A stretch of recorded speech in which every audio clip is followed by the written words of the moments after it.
Well, happy Wednesday to you. It's Wednesday morning, the 22nd of October, and it's a beautiful day in the neighborhood. If you've been outside, you'll notice that there's a lot of moisture. It's coming in from the Baja of California, and there is a 25% chance of rain here in the Vail area today. Don't know if we'll get it or not. It looks like it's raining right now somewhere between Tucson and Casa Grande. There's a big, huge storm cell over there. But you just never know where the rain's going to happen or when it's going to happen or if it's going to happen. But it is an overcast day, which means that the clouds have kept the heat in. So yesterday it was 50 degrees. Today it's almost 70 degrees outside. Thank you for joining me. It is rapidly closing in on the end of October. It's just hard. Jennifer and I were talking about this last night, about how, it just seems like it is screaming by this year. I don't know why, but it is screaming by.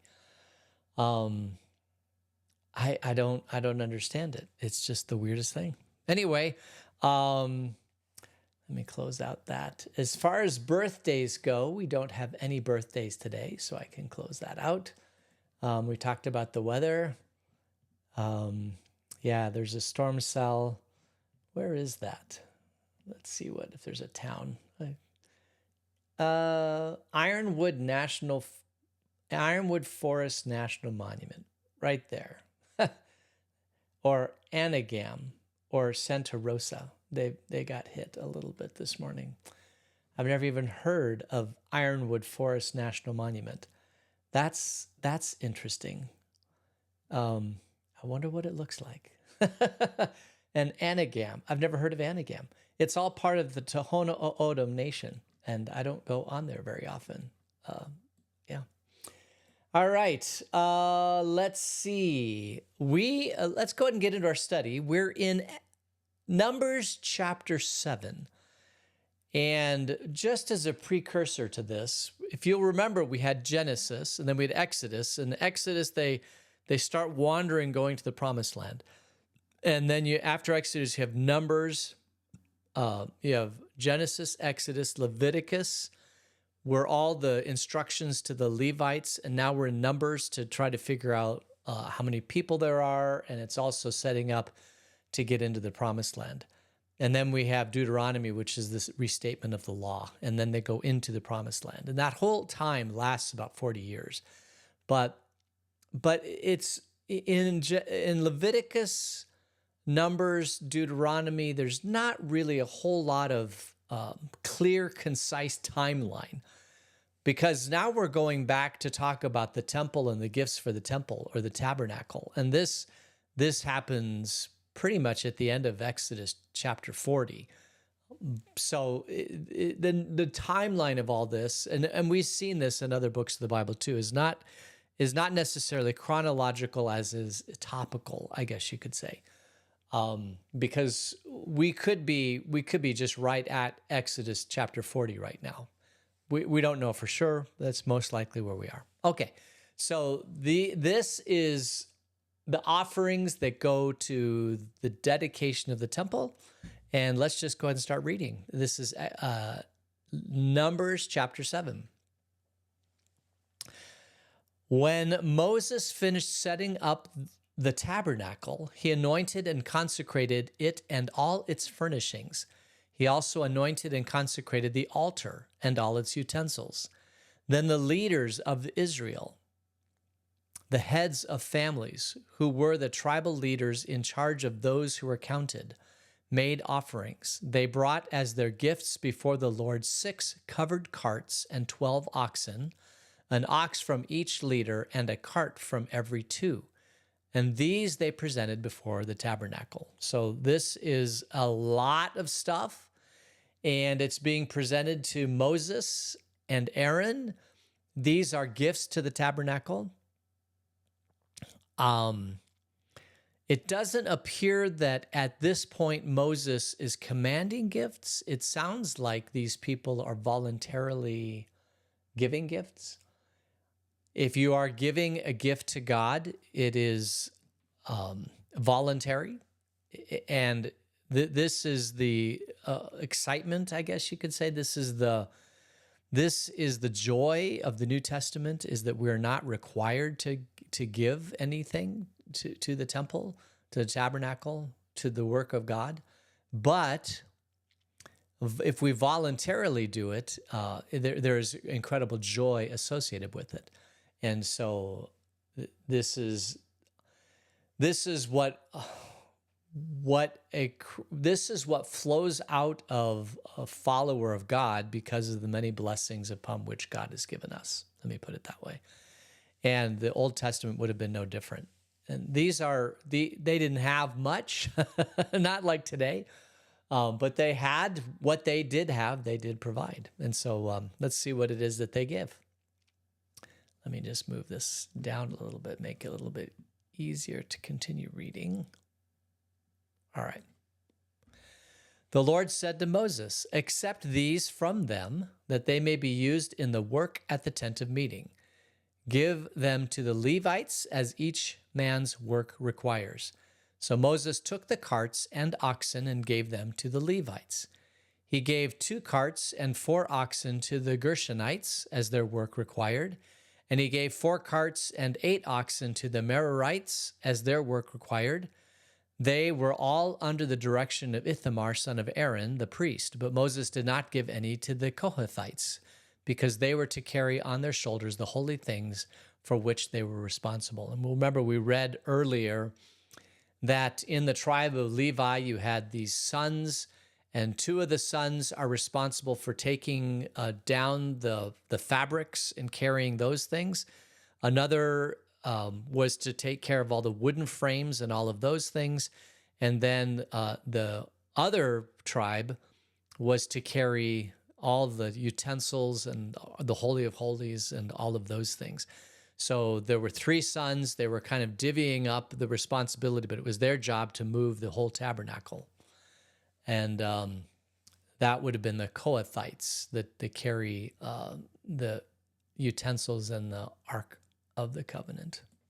All right, verse 10. When the altar was anointed, the leaders brought their offerings for its dedication and presented them before the altar. For the Lord had said to Moses, each day 1 leader is to bring his offering for the dedication of the altar.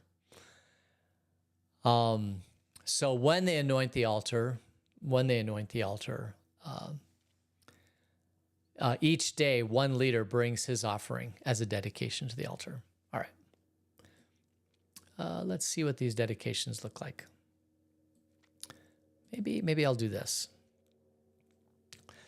The one who brought his offering on the first day was Nahshon, son of Amminadab, of the tribe of Judah. His offering was 1 silver plate weighing 130 shekels, and 1 silver sprinkling bowl weighing 70 shekels, both according to the sanctuary shekel, each filled with the finest flour mixed with olive oil as a grain offering. 1 gold dish weighing 10 shekels, filled with incense, 1 young bull, 1 ram, and 1 male lamb a year old for a burnt offering, 1 male goat for a sin offering, and 2 oxen, 5 rams, 5 male goats, and 5 male lambs a year old to be sacrificed as a fellowship offering. And this was the offering of Nahshon, son of Amminadab. So this is basically just an accounting of the offering from this tribe. A silver plate. So shekels are a form of weight that apparently it's like 10 to 13 grams. It's the weight. It's a weight. Now, in the New Testament, when Jesus talks about shekels, they're still around. They're still a weight, but they're also a value of money. And when you're in the tribe of Israel, it is more of a weight than it is money, although eventually it does turn into money. But 130 shekels, one weighing 70 shekels, this is like 3 pounds and 2 pounds, roughly, something like that. So it's a pretty large silver plate. And silver, today silver's worth a lot of, well, I think silver kind of plummeted recently or something like that. But silver and gold are still, believe it or not, still silver and gold are still used as a form of value. There are many people that want to go back to a gold standard. We went off the gold standard in 74, which allowed the United States to print money, or at least I should say, to be able to print enough money to make it as the world reserve currency. Let me put it that way. And because of the way the government and governments around the world print money, it is hard to keep the value of money without inflation. And so there are many people that want to go back to the gold standard. And there are also people that want to go to a completely cryptocurrency, a Bitcoin that is what they call stable coin, that inflation doesn't destroy the value of that because it stays up with inflation or increases over inflation. But the fact is that there's really there's nothing. Anytime anybody else has the control of the money, they can manipulate that currency as much as they want to. I don't know how we got off into currencies. Just because silver plates and gold plates and sprinkling bowls were given as something to the temple, and each tribe gave a part of this. To get silver or gold back then, it would have been mined somewhere, and then it would have been, some of this may have come out of Egypt. Actually, probably most of this came out of Egypt. They would dig in the ground, they would get the ore, they would burn off the ore, and they would separate the gold from the rest of the things. They would separate the silver from the rest of the slag. And then as it's a softer metal, so it's easily malleable to get into a silver plate or a sprinkling bowl. All right. Enough on early metallurgy. All right. Verse 18. On the second day, Nathanael, son of Zuar, the leader of Issachar, brought his offering. The offering he brought was 1 silver plate weighing 130 shekels and 1 silver sprinkling bowl weighing 70 shekels, both according to the sanctuary shekel, each filled with the finest flour mixed with olive oil as a grain offering, 1 gold dish weighing 10 shekels filled with incense, 1 young bull, 1 ram, 1 male lamb, a year old for a burnt offering, 1 male goat for a sin offering, and 2 oxen, 5 rams, 5 male goats, and 5 male lambs a year old to be sacrificed as a fellowship offering. This was the offering of Nathanael, son of Zuar. Very similar. On the third day, Eliab, son of Helon, the leader of the people of Zebulun, brought his offering. His offering was 1 silver plate weighing 130 shekels and 1 silver sprinkling bowl weighing 70 shekels, both according to the sanctuary shekel, each filled with the finest flour, mixed with olive oil as a grain offering, 1 gold dish weighing 10 shekels filled with incense, 1 young bull, 1 ram, 1 male lamb a year old for burnt offering, 1 male goat for sin offering, 2 oxen, 5 rams, 5 male goats, and 5 male lambs a year old to be sacrificed as a fellowship offering. This was the offering of Eliab, son of Helon. And just as a point of noting that the bowl appears to be, instead of 150 shekels, it's 130 shekels. There are gifts that are given, and the question always is, should we let the people know the value of the gift that has been given? And sometimes people want to know. Sometimes the people who give the gift are okay with letting it be known. Some people don't want it to be known. There are obviously sometimes the congregation gets anonymous gifts. Sometimes they get gifts that are known. It is certainly not wrong to let people know the value of a gift. Here we have in the Old Testament, we actually get the value of the gift, the size of the gift. And maybe it's One of the ways is you could say instead of it coming from a certain person, it's coming from like the whole clan, because it ends up being a gift from the whole clan. Even if it is from one person, it's a gift that affects that whole family. All right, verse 30. On the fourth day, Elizur, son of Shadur, the leader of the people of Reuben, brought his offering.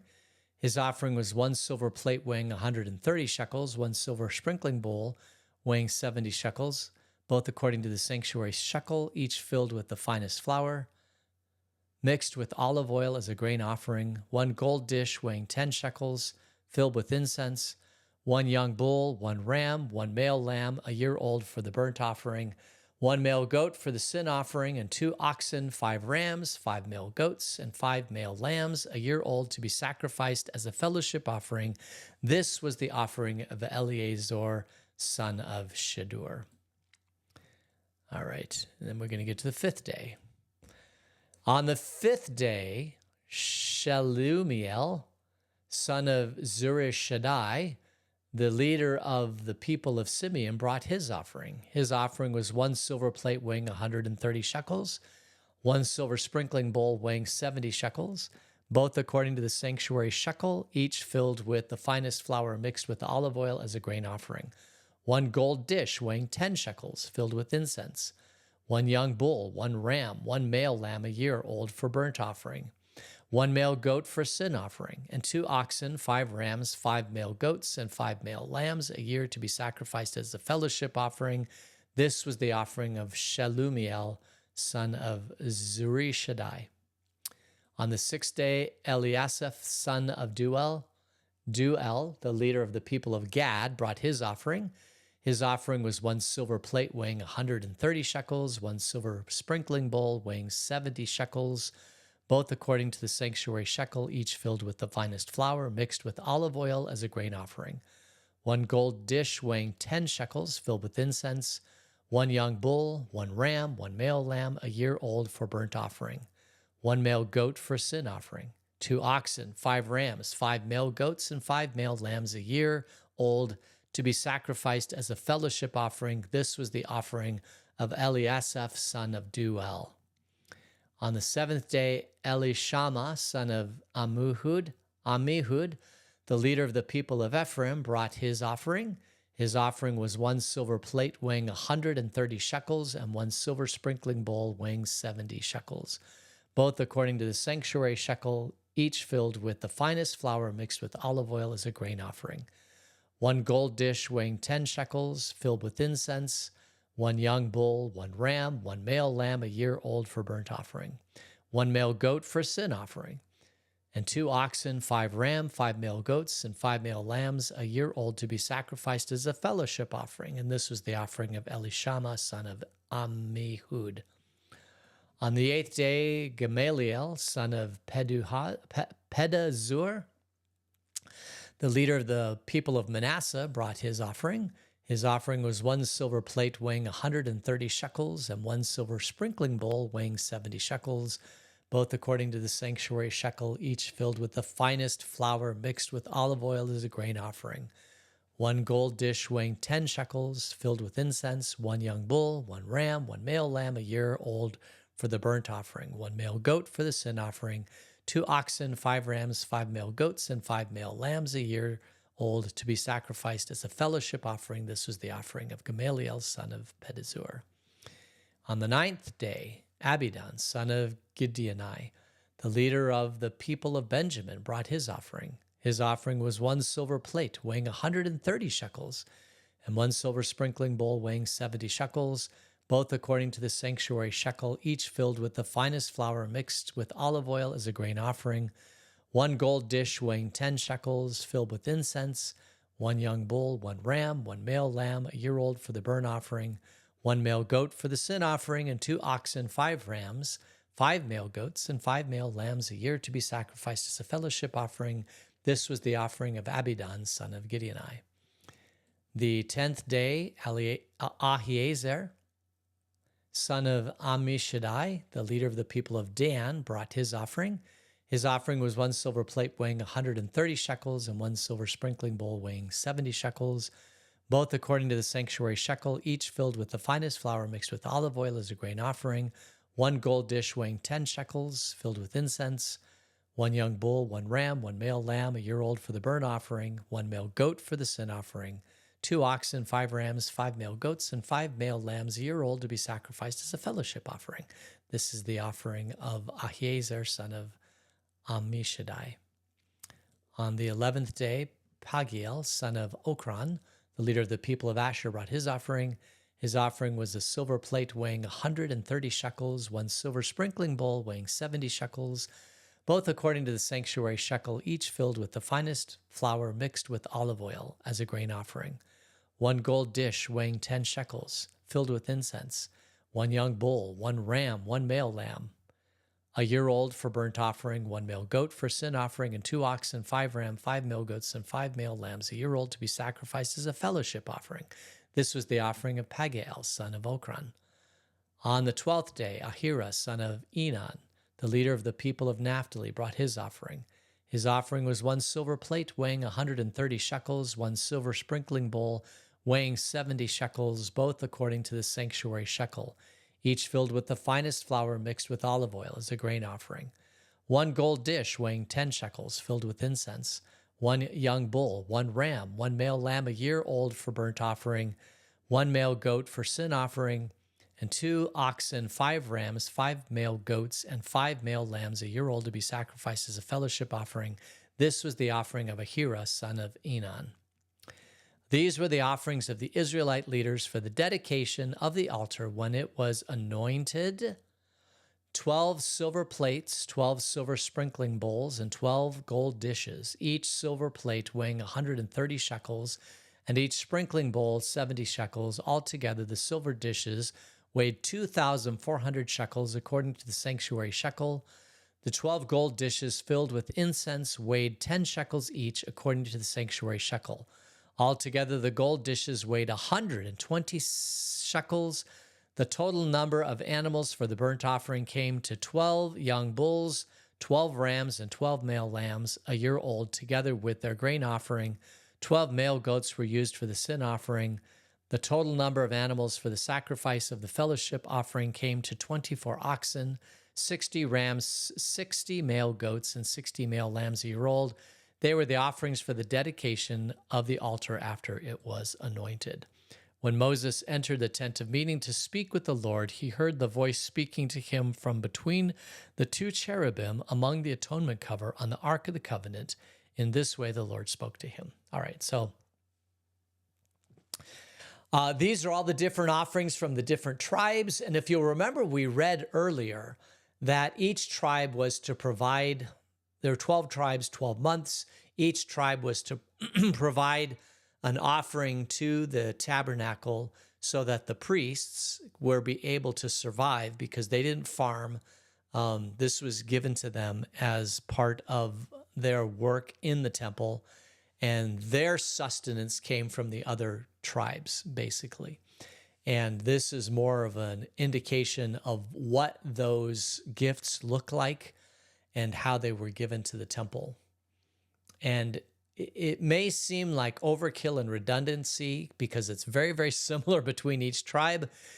In our modern world, we might be tempted to say the first tribe gave this and the 11 other tribes gave the same thing.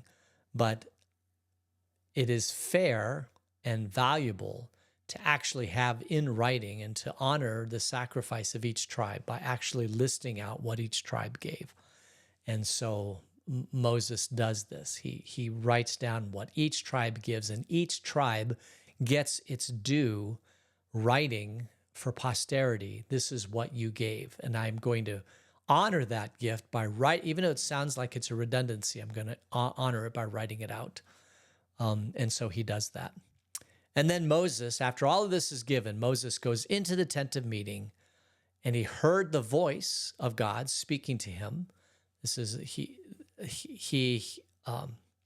we hear Moses hearing the voice of God like when he was in the wilderness and the fire in the bush, and he heard the voice of the Lord. This is the voice of God between the 2 cherubim, which sits on the Ark of the Covenant, and the Lord is going to speak to Moses.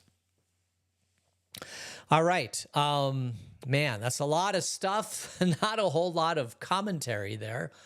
Mostly just getting through all of these gifts that were given. But each of these gifts is a special. I mean, it is. If each tribe gives a gift, that is something that should be honored. It's a sacrifice for each of these tribes. But they sacrifice for God because God is worth the sacrifice, and the tabernacle is worth the sacrifice. And so they willingly do it. They give the gift, and then Moses marks down what the gift is. All right, I think we'll end it there. Let's close in prayer. Gracious God, thank you for the beautiful clouds and the beautiful day. And until we meet again, keep us in your grace. In Jesus' name we pray. Amen. For those of you joining me online, thank you so much. Oh, it's sprinkled in Arizona today, or in Phoenix area. Yes, I thought Elizabeth's birthday was yesterday, but I may have had that wrong. But good morning to all of you, and thank you for joining me. I hope you all have a great day. And we'll see you tomorrow. Take care. God's blessings. Bye.